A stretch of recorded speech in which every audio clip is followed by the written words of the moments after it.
There has to be some common sense. Yes, sir. They have the car stopped at 10th and Grant. Michael Ryder. We still don't know who pulled the trigger.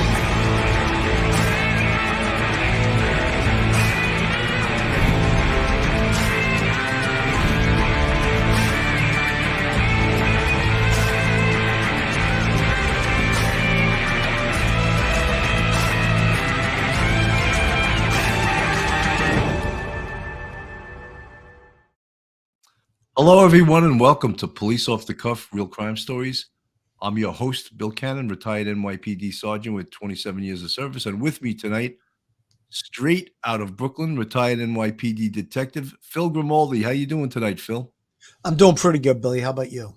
I think we should call this the Late Show. You know, it's we're coming on at 10:15. There's been a lot of YouTube traffic.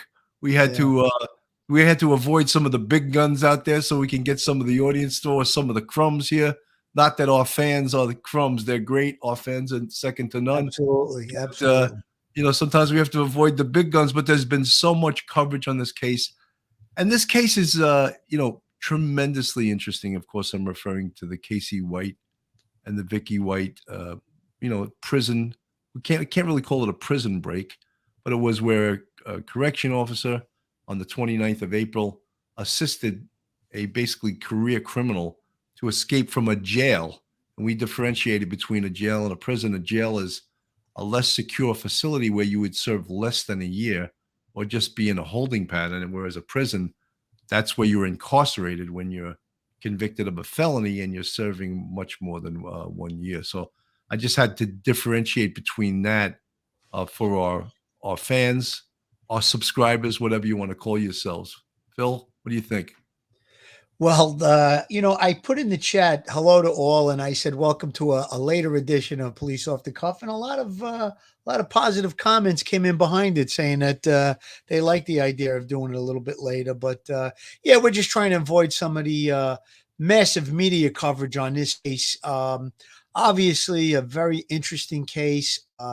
It's not your ordinary escape prisoner. This was a prisoner that was taken out of the jail by a corrections officer, a career corrections officer, so to speak. I mean, she was with the corrections department there for quite some time, and she basically threw it all away, decided to hatch a plan to break this Casey White out of jail, but they didn't do a breakout. They just walked out, actually. She came up with a plot to fake a medical visit for him. And they were on the run after that, but they did a lot of preparation. There's the shot. There's the famous picture of the walkout. That was really a walkout. And she's very, very nonchalant in that. And obviously we talked about how the protocols were broken in the, the fact that there was supposed to be two corrections officers at least when they were transporting an individual of his size. So again, it's a real crazy story, a very unusual story. Unfortunately for her, it ended tragically. She committed suicide when the Marshals moved in and they T-boned the car. So he's back in custody. He's going to stand trial for a capital. He's probably going to be hit with the charges of escape and all the rest that's going to go along with it, regarding his attempt at, escaping from jail. So there you have it. B. Abernathy. Wow, crumbs. This crumb just broke off duty run and fell into your show. Thank you, B. Abernathy. We need some more crumbs. Speech. It wasn't reality. We need a few more crumbs to join our show, but thank you so much for being a crumb of ours. That really is good. Little Mermaid at 7 p.m. here in California. So this is perfect for you, Little Mermaid, right? Phil and I, we're pushing our bedtime, but this is great. Coach, Phil and Bill on the late tour. I'll sign the overtime slips. Thank you, Coach. Hey, I like that. We appreciate that. Something, when I was in homicide, I had a team of 6 guys and there was 18 detectives in the office. And they just signed my name on their overtime slips. And everyone signed all the bosses' names, and we didn't care as long as, no one pitched a bitch that their mathematics was incorrect on the overtime slip. But I've been out for a long time, so if Internal Affairs wants to go look at that now, they could see that all the detectives signed my name, and they probably did for every boss in the office. But We did similar stuff in my office as well. But you know what it is? We had guys that you could trust. There were some guys, you know, once in a while they would push the envelope a little bit with the when you're working with a close group of guys and you know that nobody's gonna, I'm gonna use a bad word here, fuck the duck, you know. you know, Phil, I always uh, wondered what the derivation of that was. You know, and folks, for this is like a policeism. When he said the term "fuck the duck," that was used as people abusing overtime, and I yeah. was like, "What? Well, how does that correlate to abusing overtime? Fucking a duck?" You know, I just Yeah, I never really stopped and thought about it, but yeah, that is quite odd to place that kind of a terminology on abusing overtime. But yeah, we quite often use that term when we talk yeah, no, about. I heard that. I used to say there's feathers all over the office from you guys. You know, Yeah, that's a good one. I like that too. but you know, we try not to use the F bomb here, but Yeah, yeah. we I had to just explain this to you. Go, yeah, Tom Cusinelli, a captain. Statute of limitations expired. No worries. Good. You're right, yeah, Captain. But I'm sure that it's that practice is still done today. So let's get back to this yeah. case. So many things that, of course, the thing that shocked everyone except for us is that Vicky White committed suicide. And you would think that this was the Lindbergh kidnapping or this was the Kennedy assassination. Everyone's questioning whether or not, in fact, she committed suicide. How do we know that she committed suicide? How do we know that Casey White didn't shoot her during this No, chase? I'm going to play a little bit, of course, the dash cam. This is the famous dash cam uh, video that everyone has been showing. And, you know, here we are, modern day policing. Everything is recorded. Here we go here. It's a little low in the beginning.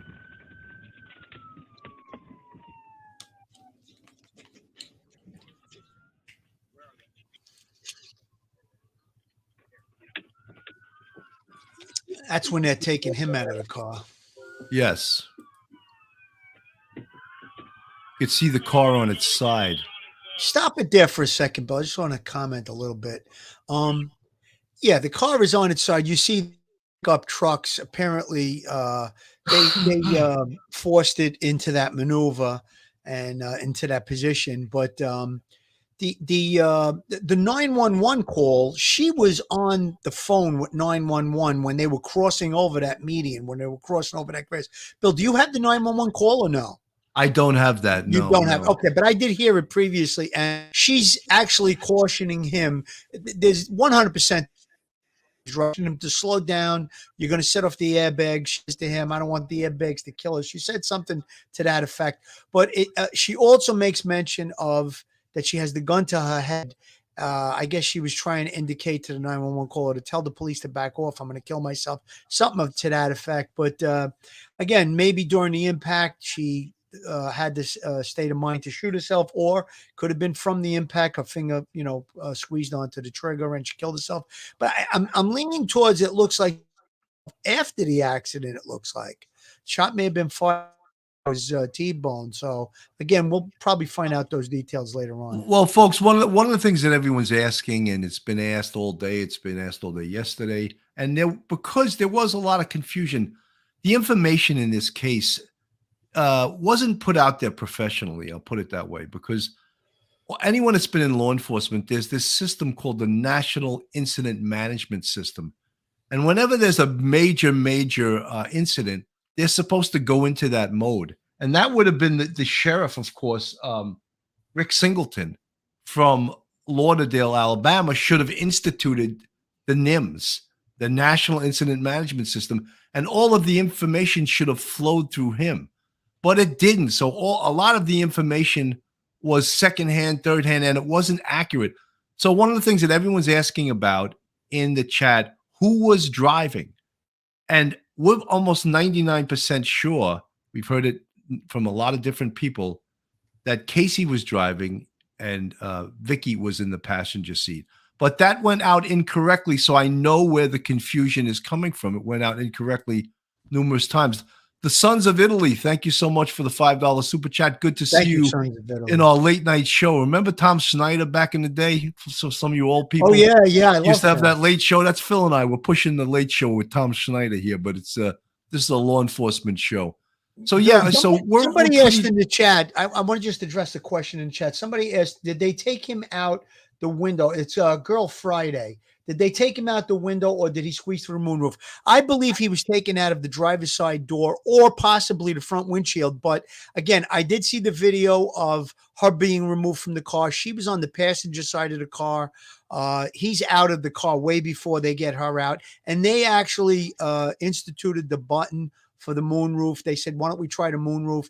They hit the button for the moonroof. It does, you see it open, and then her body is exposed and they pull her out of there. So, you know, Julie LaRosa in the chat is saying the moonroof. And I had thought that he went out through the moonroof too. I could be wrong.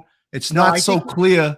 I think it's I think it's the driver's side door. They pry open the driver's side door or possibly through the front windshield.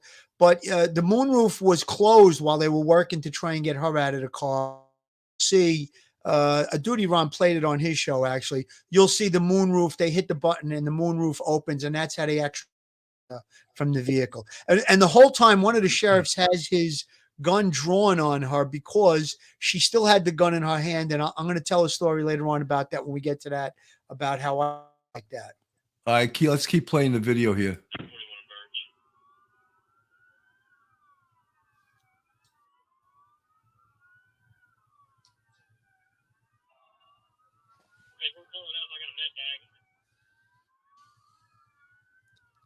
You can see the vehicle's laying on its right side. The Marshals did something that's called a pit maneuver, which really entails them T-boning the car with their with those Ram pickup trucks that had the heavy front bumpers. Beautiful maneuver. In New York City, the press would have been all over us for that. They'd see, why did those cops do that? Oh my God, those cops should be sued. You know, Lee Perry, thank you so much for the $9.99 super chat. Appreciate you, Bill and Phil. Thank you. And don't let anyone ever refer to you guys as crumbs. You're not crumbs. You are. No, and if you were crumbs, you are crumbs. And thank you so much for being here and supporting us. You know, we're just trying to do the late night show with Bill and Phil here.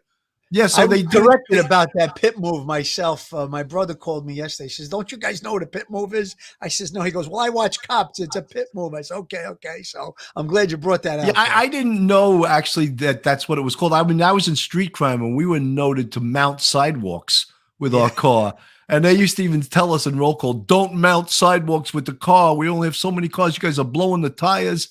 You know, people would do crazy stuff back in the day when you're driving on the streets of the city, but you got to realize you could kill people that way. Let me complete this video here. Sure.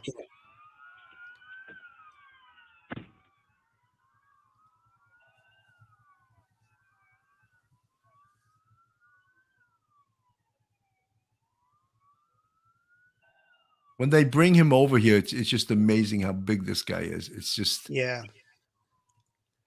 But when they bring him over to the car, when they turn him around, if you could just freeze it, and we'll take a look at the back of his head. There is some blood on his head. I just want to make a comment about that. Yeah, I don't know if it's that clear here, but but you can just see how immense this guy is. The two cops are no small guys themselves. I don't think he's towering over them. He's towering. Yeah, he's just, you know, and these cops are in shape because you can see the guy on the right, the sergeant, he's got guns. You can see he lifts weights, you know. But this guy is a huge piece of humanity, you know, an inferior piece of humanity. Now, you see the sergeant noticed on the back of knocked out because of that picture there, but there's a mark on the back of his head, and the sergeant noticed it. He's signaling for the EMTs to come over and look at it. It almost looked like possibly it looked like an in-and-out wound from a bullet, possibly. I can't say that for sure, but it was a little bit red. There was some blood there, and it looked like there were two marks on the back of his head. And I do know someone that was shot that way. It went in and out. It didn't hit anything other than skin. That's what made me think of it. During a holdup, guy was struggling, and when he turned, they fired the shot. Just went in the back of his neck and right out the other side of his neck, and didn't hit anything. Knocked him unconscious for a little bit, but he didn't really have any fatal injury. Actually, it was a minor injury. this is the same video, but it's much clearer. So let me. Okay, this is the one where, yeah, they're trying to get Vicky out. You'll see that. Yeah, see, They're actually they took her out blocking the it out. moonroof. So But they you can took her see- out the moonroof. If you back it up a little bit, you could see she comes out through the moonroof. I will show that. They actually open it.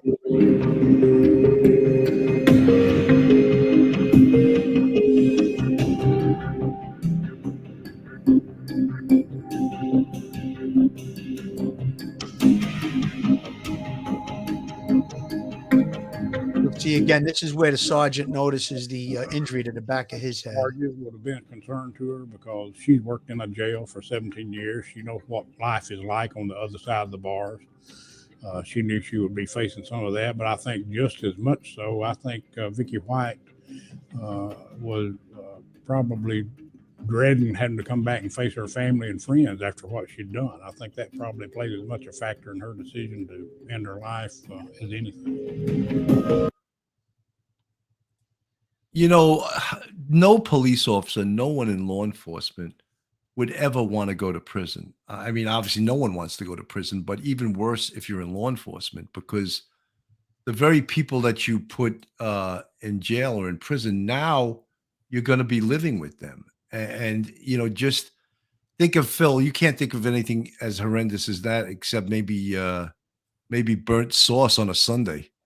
That's pretty bad, Bill. That's pretty bad. Burning the sauce, it's going right in the garbage in my house. Burning the gravy or burning the sauce because you forgot to stir it with that big oil you have. Oh, no good, Billy. That's not going to fly in my house on a Sunday. But I got to tell you, going to jails, I visited jails on cases, went to interview perpetrators. I didn't like going into the jail just to visit it. So, again, once you hear those steel doors close behind you and there's in 4 and 5 doors closing behind you, that's not even a jail. That's a prison I went to, and not a good feeling. Yeah, I wouldn't want to spend 5 minutes in a jail. So, yeah, you could understand why she may have contemplated suicide when the walls were, and she didn't want to face everyone. But going back to when she was extricated from the car, they state that she's still breathing and stuff. Now, I had an incident where I was one of the first officers on the scene when a guy, he had killed his whole family and then he shot himself temple to temple. The bullet went straight through. He was sitting in a chair. The gun was still in his hand. It was in his lap, in his hand, and he was breathing. He was actually moaning. When you shoot through the temple to temple, it must not hit the area of the brain that operate motor function, because he was still holding a gun. Eventually, he died at the hospital. I guess the damage to the brain and the loss of blood eventually overcomes a person, and they, eventually cease to live. But so it's not that uncommon. She was shot, what we believe was temple to temple, and she was still alive. She was breathing. They do institute life-saving, first aid, but again, it was fruitless, and she died at the hospital. Dreams 1997, cadaveric spasms while Vicky was still holding onto the gun. Not Cops know what it is, just like those of us in the medical do too. I suggested that on Duty Ron's show to Barbara Butcher. And for those that are in the medical field, the cadaveric spasm is when you grasp onto the last thing you're holding with your hand. And it's almost like speeding up rigor mortis. But Right. She had said that that's a real rarity. But why the reason we're referring to that, and thank you, Dreams 1997, the reason why we're referring to that is because when the officers saw her in the car, she was still breathing, but she still had the gun in her hand. Right. So they were in fear for their life. I mean, you could argue that that wasn't too smart, everyone being around the car that way. But these are cops. You got to get it done. Their main thing was they knew that this big career criminal, Casey, he would shoot it out with them. And they were, of course, concerned with that. And that's why the pit maneuver was amazing. And I could just tell you, in New York City, if we used that pit maneuver, the press would be all over us. They'd be like, oh, my God, they've endangered those poor criminals, But Well, when you think about it, the pit maneuver was executed in a kind of a wide open field there, so I don't think there's any danger to anybody. It wasn't like it was Times Square, Manhattan. So again, they were chasing down. They weren't going after shoplifters. They were going after a hardened criminal, and she had nothing to live for, obviously, and it went down the way it went down. But that comment about the cadaveric spasm, cadaveric spasm. I don't know if it's going to be a cadaveric spasm if the person is still breathing, because that's when the muscles freeze. But Barbara Butcher did state when a little bit I watched the show that you could have a speed up of rigor mortis, but she was still alive. She was still breathing. She died. I think though at some point, and perhaps when they dragged her out of the car, I think at that point she may have been dead. I don't know for sure, but inside the car they go, it looks like she's still breathing. And then when they dragged her out, I don't know if because before they dragged her out, they removed the gun from her hand. Yeah, they removed the gun from her hand, and numerous times they said she's breathing, which, like I had that guy that he was shot right through the head and he was breathing, and he wound up dying later at the hospital. But who knows if it was a cadaveric spasm? Cadaveric spasm, yes. Yeah, I'm having trouble with that word, cadaveric. But that's not that spasm doesn't go into the spaghetti sauce, so you're having a little problem saying. Listen, it's quite possible that that's what it was, and maybe between the trying to hold on and her hand on the gun, but either way, the gun was in her hand. They were quite cautious of that, and even in the condition that she was in, she could have possibly pulled that trigger again. Some type of a muscle reaction. So folks, they had this is what was inside of that vehicle. They had 4 handguns and an AR-15, and in the holster there is a taser. I incorrectly stated that was another firearm on an earlier show, but so far I haven't been removed from my channel for that mistake. But so they had 4 handguns and they had an AR-15. And now look at the magazines. Look at how many different magazines they have. Those look like high capacity magazines. They could have been a hell of a shootout had they been taken at the hotel or in a location, maybe if they had access to the firearms. And they had a lot of damn fire. They weren't shooting at them. No, they had a lot of firepower with them, and this could have been ugly, uglier than it actually was. Absolutely. But so you see that with those firearms, and he was, of course, I've always had, I don't doubt that he would have shot it out with the police, but you always have after the fact, these guys with their beer balls on afterwards. Now that they're in not any danger. Oh, I was going to shoot it out with you. Then why didn't you? Because now they're in, they're safely secreted in a prison, and he could say to all his cell block D yearbook people, could say, hey, I was going to shoot it out with them, but I didn't. Yeah, okay. Nice talking to you, That's easy to say, but listen, thank God he did, because innocents could have gotten hurt, killed, law enforcement could have, but he's probably a coward and didn't have the guts to do what she did, obviously. And but anyway, I'm just glad he's back behind bars, and I'm sure he's not going to be taking any trips for medical visits anytime soon. No, Julie LaRosa from California. We did this show specifically for you California guys. It's nice and early there. Absolutely. On the call, she said something about going to the hotel and deal with it there, not in those words, so they were both ready to fight. Well, I think she wanted to get the hell out of that car and run back toward the hotel. Yeah. I don't know how she would have accomplished that with there must have been 10 or 15 U.S. Marshals vehicles trailing them. But you're right. That's what was said over the when she was talking to 911. I'm going to play a little bit of Ashley Banfield. I like Ashley Banfield. This was before I think all of this stuff happened, but however, I think this was post suicide. And they ditched the F-150 for the one that Vicki was driving when she picked up the tattooed man. And wouldn't you know it, Vicki White walked out of that hotel that the U.S. Marshals were surveilling, and they saw her in a disguise, a wig. That's when they began to chase. And that's how we ended up with a high-speed chase. I want to bring in Lenny DePaul. He's a former chief inspector and commander of the U.S. Marshals Task Force. Lenny, thank you so much for being here tonight. Can you add anything to the details that we've been getting? Because I know that you've got lots of friends within the U.S. Marshals, many who are actually working this case. Well, good evening, Ashley. And yeah, absolutely. I've been in touch with the Gulf Coast, the Regional Fugitive Task Force, and they were also assisted by the Great Lakes Regional Fugitive Task Force of the U.S. Marshal Service, and of course with the Sheriff's Department. But they did outstanding work. I mean, they're the best in the business when it comes to manhunting. They're the premier agency in the Department of Justice. So when they got called into this thing, 11 days ago, I mean, they hit the ground running. They tore her world upside down. That digital footprint was important and whatnot. So historically, they were looking at that trusted circle of friends, doing what fugitive investigators do well, and putting that puzzle together and connecting the dots. But when they got onto this and responded, they knew about the Cadillac, an older model Cadillac. They canvassed the area. And they found the car, and they set up on the car. They set up a perimeter, and they were watching that thing, and saw her coming out. And I believe she was in the passenger seat, and he was driving.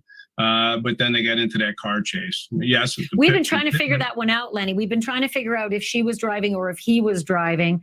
But that, I mean, do you know for sure whether he was actually driving at this point?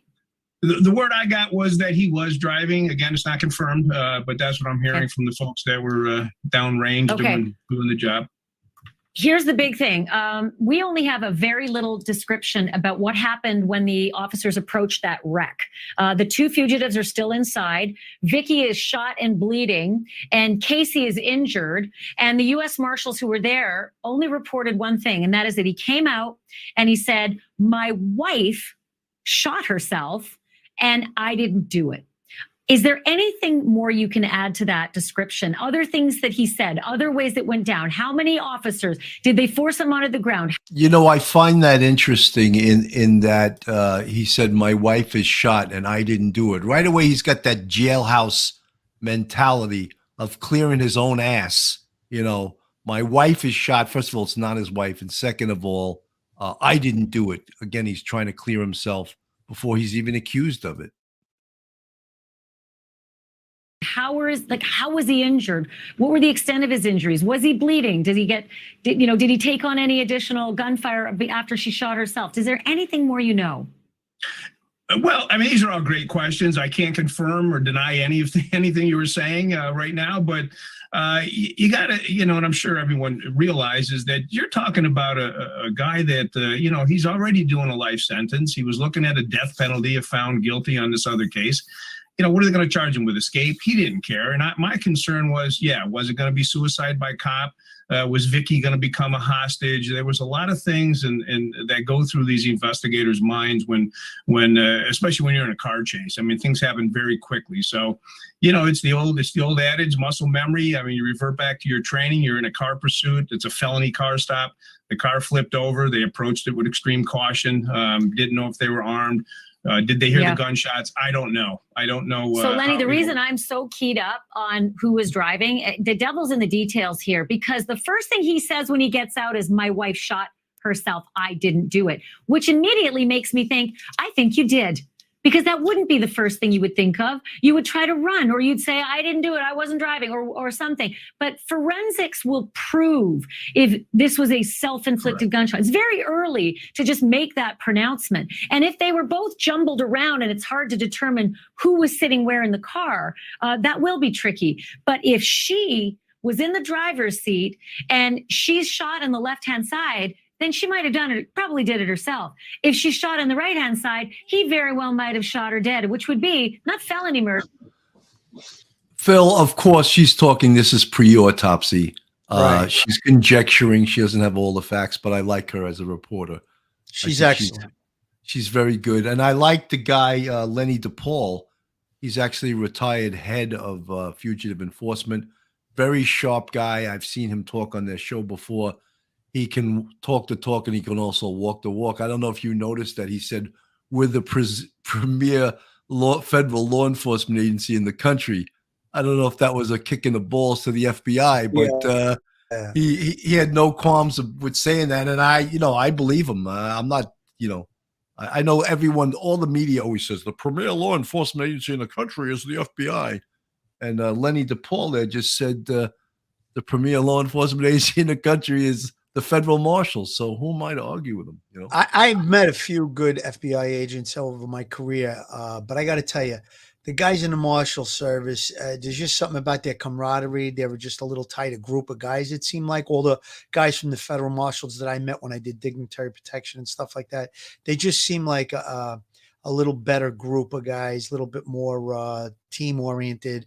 Where FBI agents, some good, some not so good, that weren't willing to share information. But I never got that from the marshals that I dealt with. folks, this is Police Off the Cuff Real Crime Stories. If you're not subscribed to our channel, shame on you. Go on our YouTube. Yeah, what's that thumbs Hit that up? subscribe button. Give us a thumbs up. Ring that bell. And if you want to support us because you love this late night show and it keeps us up late at night and we're not getting overtime, you can go on our Patreon. We have 3 different levels, and you can join us on one of those levels. We also have a YouTube channel with our channel members with 5 different levels, and you see the folks with the green font in the chat. They're part of our YouTube family, and we appreciate each and every one of them. Folks, you know, one of the things that everyone was asking about, and Duty Ron was on tonight with Barbara Butcher, who of course is the famous Barbara Butcher, who I actually worked with when I was on the NYPD. She was the chief of staff of the New York City office of the chief medical examiner. She was personally to over 680 murder scenes. And not only that, she was the point person after 9/11 for DNA. So this woman is a brilliant, brilliant woman. And what they were talking about tonight on their show, and I watched some of it, and I had covered some of it this afternoon, was how do we know that Vicki committed suicide? How do we know that for sure? And they went through it scientifically as I did in the afternoon. But when I say my credentials, Sergeant Bill Cannon, NYPD Manhattan North Homicide Squad, I'm not a scientist, and people don't take it from me as well as they take it from Barbara Butcher and Ed Wallace, who was a crime scene detective. So one of the things that they talk about is like, if you're right-handed and you're going to commit suicide, you're going to put the gun to the right side of your head. And no one that commits suicide, I shouldn't say no one, but very rarely, was someone going to put the gun here. They're going to put it right against the head, because if you pull it back here, you have a chance of missing. And that's not your intention. You intend to shoot yourself. So usually the gun is right up against the skin. And when the person pulls the trigger, it leaves gunshot residue, something called stippling. And if the barrel is right against the head, as you know, when a firearm is fired, flame actually comes out of the end. And what that causes is something called tattooing. And that is an imprint of the barrel of the firearm on the skin of the victim. So all of those are scientific reasons. And in addition, many times if you put the gun against your head, the bullet will enter and exit. And that is also part of the scientific investigation, which of course they should invoice the car. They should do a whole crime scene on the car as well as autopsy. However, they did the autopsy the next day, and the pathologist came out right away and said that this was a suicide. Yeah, Billy, obviously, they're going to have the information from the investigators on the case. The fact that she was talking to 911, she was saying that she had the gun to her head. There may have been a visual by one of the investigators, one of the marshals, that actually sees her fire the shot. And then again, you mentioned all the things, the stippling, the tattooing, and then there's also blowback. Sometimes matter from the skin, the skull, blood can go inside the barrel. It can go backwards into the barrel. Those are all the things. And then we have gunshot residue that on the person's hands. I'm sure that they did a test for that. And I think it was very easily, classified as a suicide by the medical examiner based on all of the specific facts that were looked at, and indicators and all the evidence led them to rule it a suicide. So she apparently shot herself. I don't think that's in question. I see a lot of folks in the chat, even though I'm trying to explain the scientific reasons that it was determined to be a suicide. you're still doing woulda, coulda, shouldas. And but it's been determined by a scientist, by an MD, by a pathologist, that it was in fact a suicide. You can still argue. I'm not going to tell you you can't argue and you can't have your own opinion, but science has just proved this to be a suicide, a self-inflicted gunshot wound. So to argue and say, what if this happened? What if that happened? What if he grabbed the gun and shot her in the head and put it in her right hand? There's scientific ways to determine that that didn't happen. One of them is bullet track, the path of the bullet. And that's one of the scientific ways to determine that. So, I mean, I want to argue, but you can say whatever you want. You can have whatever opinion you want, but there are scientific ways to prove this. And a pathologist is one of the steps in conjunction with the on-scene investigators, right, that put the whole thing together, and the compilation of all the evidence. They'll make a determination. And in fact, he made a determination that this was in fact a self-inflicted gunshot wound. So the cause of death was a gunshot wound. The manner of death was suicide. I could have that in reverse. I always mix that up, Yeah, that happens to me sometimes too. But Billy, think about it. They're talking about, well, he's not going to have the state of mind. Well, I just got hit by a vehicle. I got T-boned. They did a pit maneuver. The car rolled over. Let me shoot Vicky in the head and place the gun in her hand. There's not enough time. The state of mind isn't there. And what possibly could he have to gain by doing that? You know what I mean? She was an accomplice to this escape plot. Reason for him to shoot her. I mean, what serious information could he have? He's going away for the rest of his life, so it wasn't like she was going to be able to give up information on him that was going to hurt his chances of ever, becoming free. So again, you mentioned all the scientific evidence. I don't think that they took that lightly. A medical examiner is going to look at all these medical clues and this evidence, and they're going to put it all together. And based on the statements of the officers on the scene, they ruled it a suicide. And I think it's a really open and shut case at this point. Yeah, I do too. Revenge AU, new member. Welcome to Thank the you. Police Off the Cuff YouTube family. Great to have you here. Valkyrie's Corner. Believe me, if there was a way Sheriff Singleton could further blame Casey for her death, he would. He hates this. Of course. Yeah, I mean, look, there's a lot of questions in this case, but I don't think that the suicide thing is really open to question after a pathologist has in fact ruled it to be a suicide. I don't think look, as I said, anyone can question it, but scientifically it was proven to be a suicide.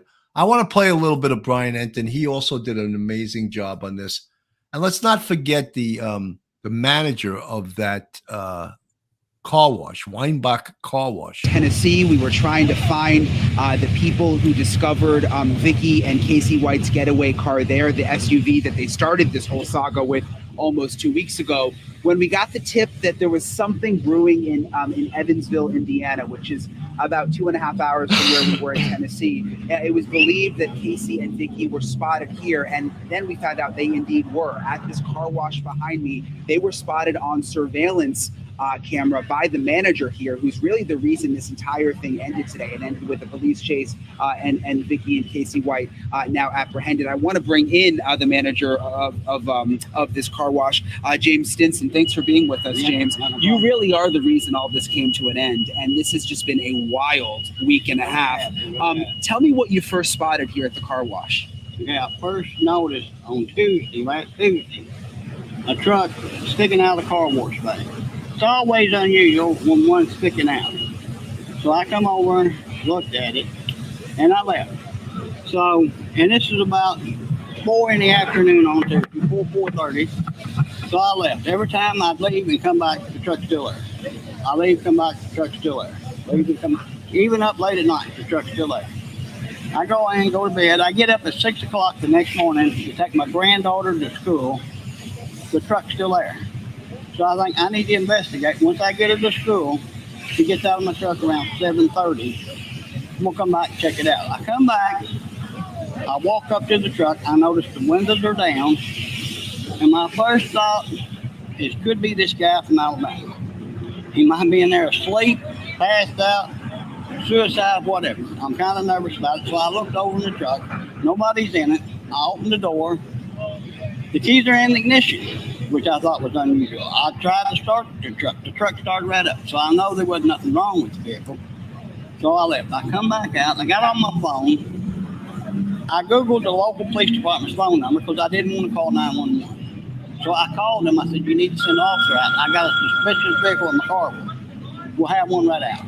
I go back to the bike. I'm dumping my trash. He never shows up. I got to go back and pick my granddaughter up at 10:30. I get her home. I come back, and my buddy's here and said they ain't never showed up. I called them back. I said, police officers never showed up. They said, yeah, they either had, he pulled up and he run the plates, it ain't stolen.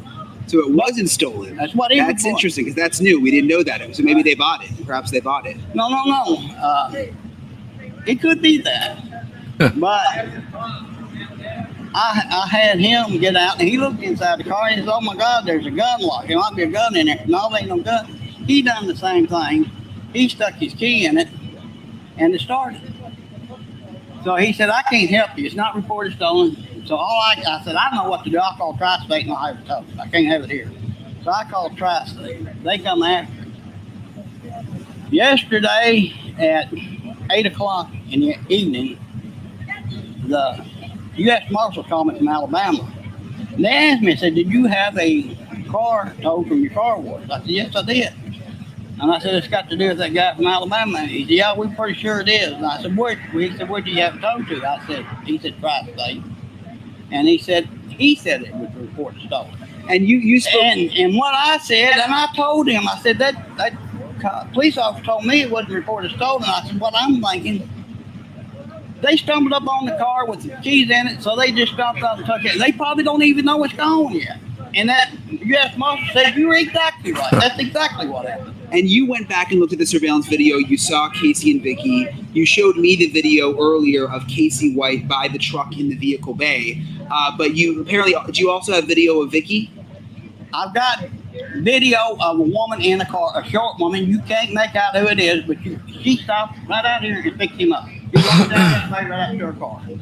How does it feel to know that you're the one who brought an end to all of this? I don't know if I'm the one that brought the end to that. I'm not. You sure are. And nobody got hurt. That's what I'm thinking. Well, thank you, James. Thank you again. Thanks for It's your good time. to talk with you. You heard from James. Rudabay basically spotted the truck, went back. That guy was great. I mean, all of us are saying that, he should get the reward. Of course, everyone's rooting for him. And, it seems like they're trying not to give him credit for what he did. And You gotta love the guy. See something, say something. And Billy, I'm just like, my mind is boggled. What were they doing in the car wash? I mean, you're on the run. You broke out of jail. She threw her whole life away, and the car wash. I mean, I don't know. There had to be something with that. The keys were in the car. I think it was going to be like an escape plan. If Marshals closed in, maybe it was close within walking distance hotel. Maybe, I don't know. And they would go there. I think it was just a place where they could exchange each other. He could hide out in there. She could come by. He'd have almost no exposure and get into the other car. I think that's what it was more than. I don't think they really cared about having a clean car. No, it doesn't appear that. But just, I don't know. Like, it didn't make sense to even be there. If you're on the run, you're in a hotel, lay low. I mean, but apparently they weren't too smart in how they did this. And Phil, that was the whole thing from the beginning of this case. They were like the mastermind behind. There was no mastermind behind this case. Yeah. Neither one of them is a mastermind. Absolutely. There's a certain amount of luck in these type of things, and they had some luck. You might call it luck. Vicki is back home, and I'm just going to play this here. This is about her funeral services. Okay. He will be laid to rest this Saturday at 1 p.m. at Center Hill Cemetery. Her body was brought back to North Alabama this morning. Officials say Vicki White shot and killed herself after that police pursuit in Evansville, Indiana. That ended the 11-day manhunt for her and a murder suspect. The funeral arrangements for Vicki White so just announced. There it is right there. She's going to, there's a lot of people, of course, that want answers in that community. I'm sure her coworkers, her family, they all still love her, even considering what she did. Of course. The horrible thing that she put everyone through. But they still look at this as this was their her mother. This is her daughter. This is their co-worker. She was voted Correction Officer of the Year this year, and it was like the 4th time she received That's this right. awards. Like, what are we missing here? How is that possible that the Correction Officer of the Year did this? She went off on Hinge, and this is Casey White's Look at return the to number Alabama. of people. Billy, back that up a second. I just want to make a point about something. You see the sheriff, he's got a gun in a holster. Looks like a pancake holster, which isn't very secure. And Casey White is front cuffed. I mean, he's got a little bit of access with his hands. That's not too smart on his part. I mean, you would have think that they would have learned their lessons. Look at the number yeah, of people guarding that inmate. that gun was lungeable for him. That was in his lungeable area. It wasn't too smart. Extra manpower. For a 6'9" fugitive, and there's Sheriff Singleton right there shaking the hands of those who escorted that very dangerous prisoner all the way from Evansville, Indiana, down to his jurisdiction in Lauderdale County, Alabama, not far from Nashville, about 117 miles from Nashville. There you can see some of the vehicles that escorted, that gave him a chauffeur-driven lift. And make no mistake, it was a bit of a convoy, folks. They had several vehicles, and you could see all that personnel that transported Casey White back to Alabama to face the music. He is walking into that building right now as those sheriff's vehicles pull out of that sally port. And he is about to be presented in front of a circuit court judge. And this is the current mugshot from Evansville. That's Vanderburgh County. But he's going to get new jail garb. Brand new color. I think it's orange in this county. And he's going to get a brand new mugshot, hopefully one of his last, before he's, having to stick around behind bars and, quiet, lay low. He wanted to lay low. He's going to lay really low. And then he's going to be presented for that arraignment with escape. That's the number one charge that the sheriff says he's going to face tonight. Don't know about the other charges. Those will follow when it's less harried and it's not, nearly 10 o'clock Central Time. But what a dramatic conclusion to 12 days of an odyssey that pretty much every American was following, wondering where they were going to end up. And you heard some of those reporters. Maybe the reason this story was so big was because he was pretty big and pretty dangerous, but she was in love. And you heard the reporters yelling, did he love her?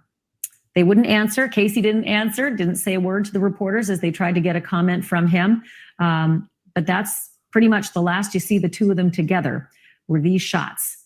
And that's the last you'll see. It was very sad to hear the sheriff say how devastated her mother was, because by all accounts, folks, her coworkers and her mother said she was a wonderful person, had never done anything wrong until she did this, the worst thing in her life that ended her life. Quick break. Back right after. So, there you have it. I mean, of course, there's people in her life that still love her, but she made a really, really bad decision, just a horrendous Billy, decision. His 1997 said in the chat, Vicky could have been out on a beach somewhere with her retirement checks and meeting a guy with no criminal record. How true. It's really sad. It's sad for the family. It's sad for the co-workers. It's sad for the friends. She doesn't seem to have been almost a model citizen before this, going unhinged and doing this crazy thing that she did. And just very unusual. I guess you really don't know what's going on inside a person's head until they act out in this manner, Yeah.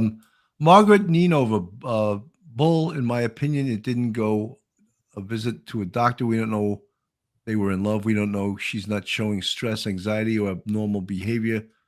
She's doing what she said. So what? Look, many psychologists and other mental health professionals have analyzed this situation, but without them actually speaking to her, I don't see how they can really make predictions about what was in her mind.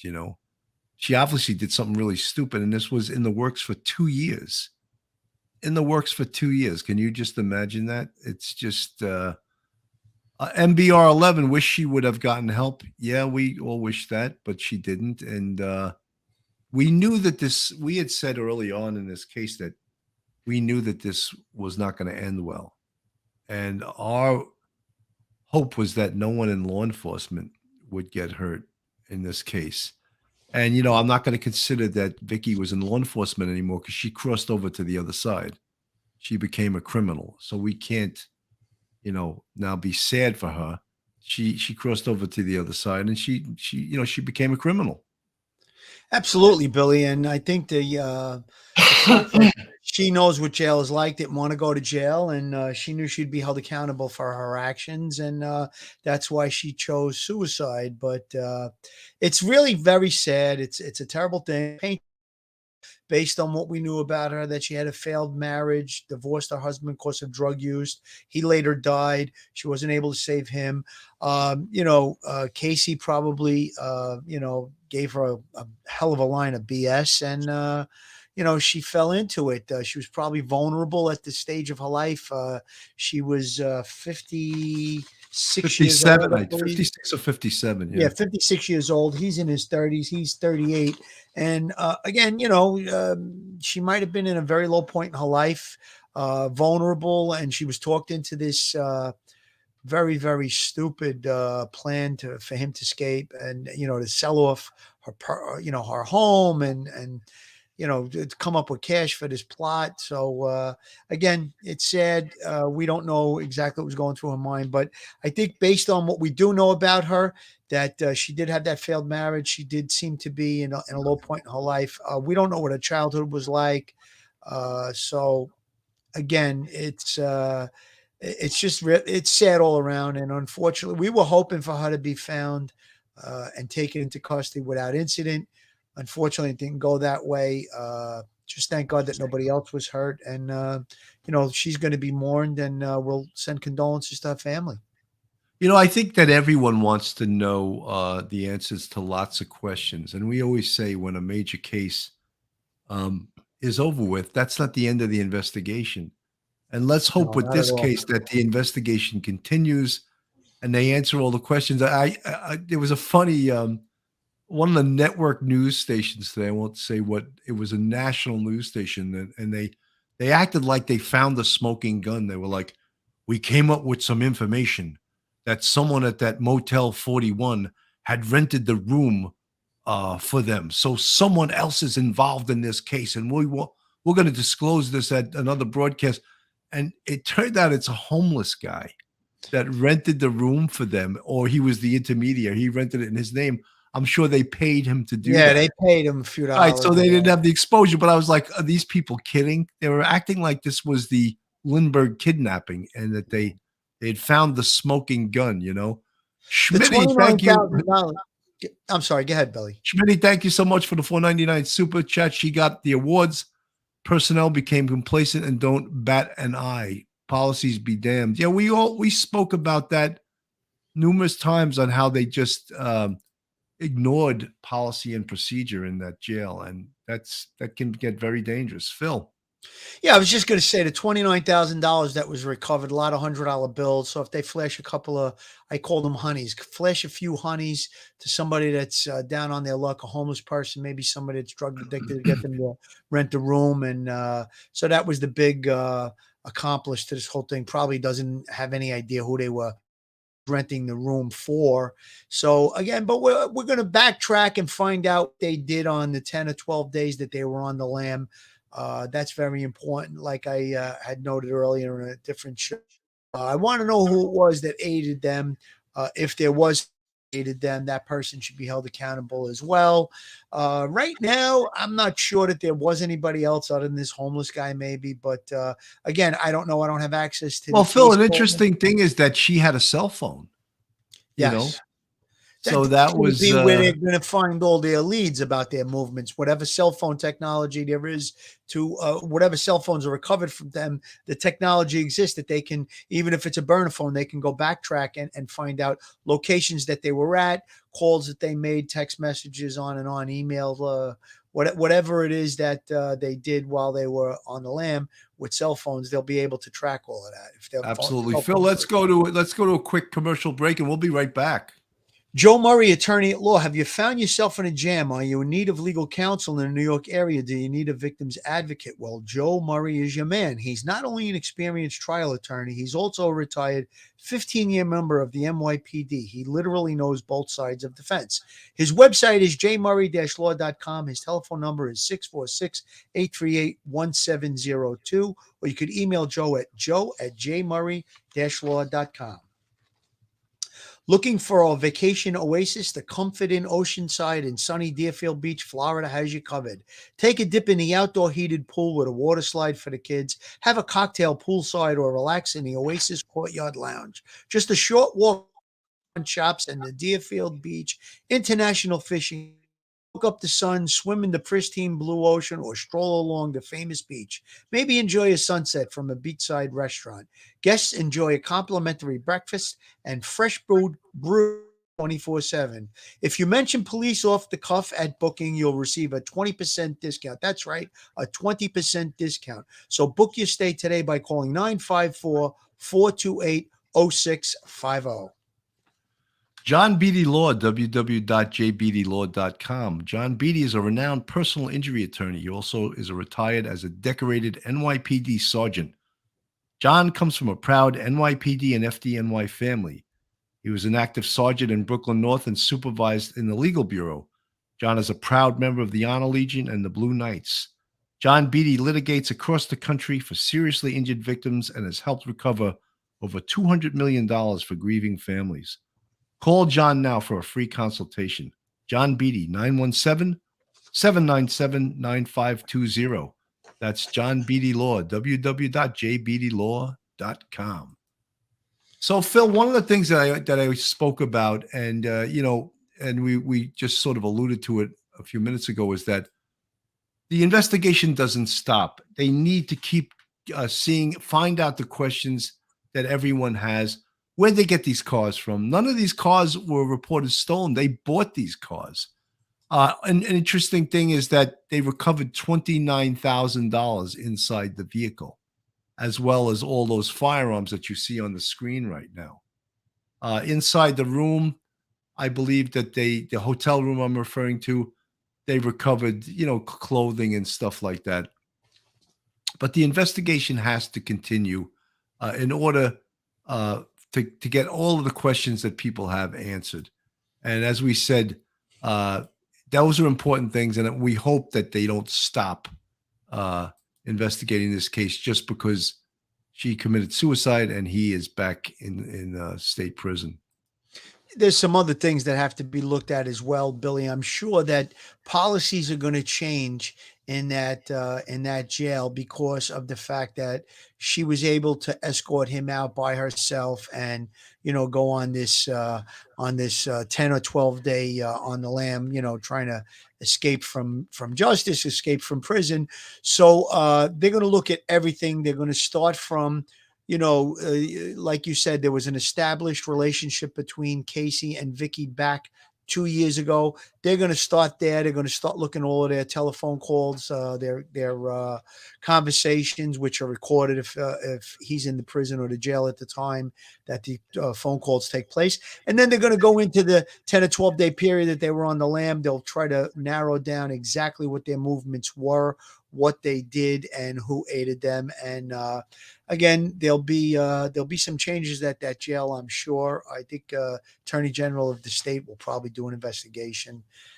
So we'll wait to see just what exactly transpires from that. Absolutely. Revenge AU. Thank you for the $14.99 super chat. Thank you. Good day. Glad to have found you guys. Aussie Copa Forensic Psych. Your accents are the best. Laugh out loud. What is exactly a sheriff and chief? I'm a bit confused.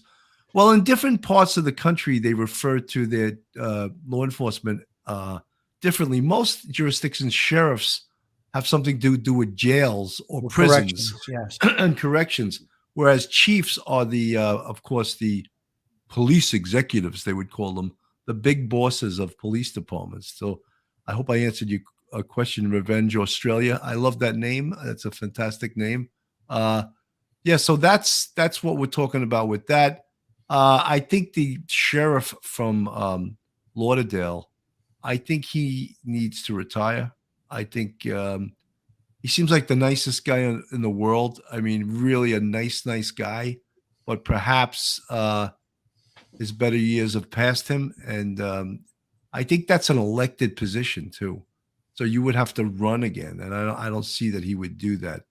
Sierra J, Vicky is not in her right state of mind. Her ex-husband just passed away of Parkinson's a few months before. She may have been feeling unworthy. It's still no excuse. She basically threw her life away. 100%. Sierra, we couldn't agree with you more. She absolutely threw her life away. E. Carolini, Milwaukee civilian, as I see it, it is all scripted drama, stereotypes, and about zero insight into the situation and people unsolved. This is what happens when people instantly diagnose Vicky. I don't know what the conversation was between E. Carolini and Milwaukee civilian. Obviously, I think we can all agree that Vicky did have some issues. I think she did have some psychological issues. I am in no way qualified to analyze her, nor is any even PhD or clinical psychiatrist or psychologist unless he interviewed her. You know, no one is qualified just to say, "Oh, this is what happened." You know. Yeah, but Billy, you don't need a degree when you're looking at the facts. Now, she's a career corrections officer, correction officer of the year, 4 times. Somebody that has an unblemished record, and she decides to take this guy and go on the run with him. So you're going to look a little bit into her past, and it's not that much of a stretch to come to the conclusions that we brought out on the show that, you know, she probably had a failed marriage. That was reported that the husband who developed Parkinson's was on drugs. So, and a lot of times drugs are associated with Parkinson's. It brings on Parkinson's in certain individuals. And then she divorced him because the fact that he couldn't kick the drug habit, and then she stayed in touch with him. So she was still trying to help him, obviously. Again, that brought her self-esteem down, I'm sure. And we're just making these assumptions. We're not professionals on it, but it's not that much of a stretch to come to these type of conclusions because you have such an outlandish thing that took place. This woman threw her whole life away. She was, ready to retire, and she just throws it all away by breaking this guy out of jail and going on the run with him. It's just completely absurd. And again, like I said, we're not professionals on it, but I don't think it's that much of a stretch to come to these conclusions. You know, the facts kind of lead you down that path. So there it is. D.D. Robert, I love this one. Police off the cuff. Do prisons and jails have anonymous suggestion tips boxes so that people can write tips if they see something fishy going on, like Vicky bringing Casey beefaroni and biscuits? Look, we have a sense. Put it in the suggestion box. We love some of the funny. That's a great comment in the chat. But so, guys, you know, it is what it is. I think we covered this pretty well tonight. We've been covering this from the beginning. Duty Ron covered this this evening. He was also on this afternoon. So I think overall, there's been a lot of really good coverage on this. We'll continue to stay with this case as long as there's interest and as long as there's new information coming out. Oh, you guys wanted to know about the money, the $21,000 that was recovered. It'll be invoiced by the police, and it'll probably go into her estate. It would probably go to her mother. That's what I was going to say. I think that's how that would work. At some point, that money would probably, I mean, she sold her property at a very discounted rate. That's probably where that money came from. They can account to that. It's not his. He didn't have any money, in jail. So again, it'll go to her state, I'm sure. And at some point, a claim will be made by her next of kin, which sounds like would be her mother. And that would be returned to them at some point. Yeah, I mean, that's all part of this. Unfortunately, I don't know if the family will get any of her retirement money she put in to retire. I don't know if they would give the family the money, or is that because she committed a felony, would they disqualify her from that? I don't know. I don't know the answer. I believe they said she was terminated in the days following the when they left the jail. So if she was terminated before retirement, we don't know the answer to that at this point. But if she was terminated, that could actually terminate her retirement and her pension. So, but at this point, the family probably is in mourning and not even thinking about that, I guess. But there may be an answer to that down the line. Tom Cusinelli, I love your comment. Hi, Pete. Political. One day a cab driver, next day a sheriff. Well, what do they say on the NYPD? They say a captain has 3 good Saturdays, a sergeant 1 good Saturday, a lieutenant 2, and after that it's all political. On the NYPD, guys, anyone above the rank of captain, it's political after that. So deputy inspector, deputy chief, assistant chief, bureau chief, and then chief of department. All those ranks are political, but they're uniformed ranks. But on the NYPD, to make it from cop to captain, there's 3 civil service tests. So you have to take a test to get promoted to sergeant, promoted to lieutenant. It's all tests. So you have to actually study to achieve those ranks. Going back to the sheriff, the notation of sheriff regarding corrections, former police commissioner Bernie Kerrick, before he was on the NYPD, he was a Bergen County sheriff, which was a correctional officer in Bergen County. And I think that when Mayor Giuliani became the mayor, he appointed him to the head of the correction department, Rikers Island in New York City, and then eventually became the police commissioner. So he started out as a sheriff in Bergen County Sheriff's Office, which was actually their correction department. Absolutely. So, folks, I think we're going to wrap it up now. This was the late show, the late show for us. I think we went on at 10:15, and I think it was pretty good. We had a lot of fun. At least we met a lot of new people who we haven't seen. A lot of folks from E.E. Carolini. Thank you for the 99 super sticker. I always appreciate you guys. We met a lot of people that don't usually watch us, that weren't in the chat. So I just want to thank everyone that came, especially you California folks. Phil, final words, and then we'll say good night. Final words. Thanks to all of our listeners and our subscribers. We love you guys. Without you guys, we wouldn't be doing this, because if we had 14 people in the chat and we had a dozen subscribers, there would be no sense in doing this. But we continue to move forward. Keep giving us the thumbs up and subscribing. This was one hell of a case that it just took us. It takes over your life, so to speak, or all the different moving parts. Is some of the previous cases, same thing. It just seems like every minute of every day in the last few days, wherever I went, I had a radio on. I was trying to catch some media on the TV just to stay plugged into the case. But just happy that there were no innocent civilians hurt, no law enforcement officers hurt. Unfortunately, she lost her life, and condolences to her family and friends and the other members of the correction department where she worked.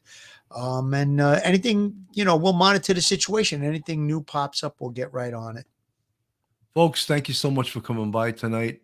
Police Off the Cuff, Real Crime Stories. God bless and have a great night. Stay safe, everybody, and good night. One episode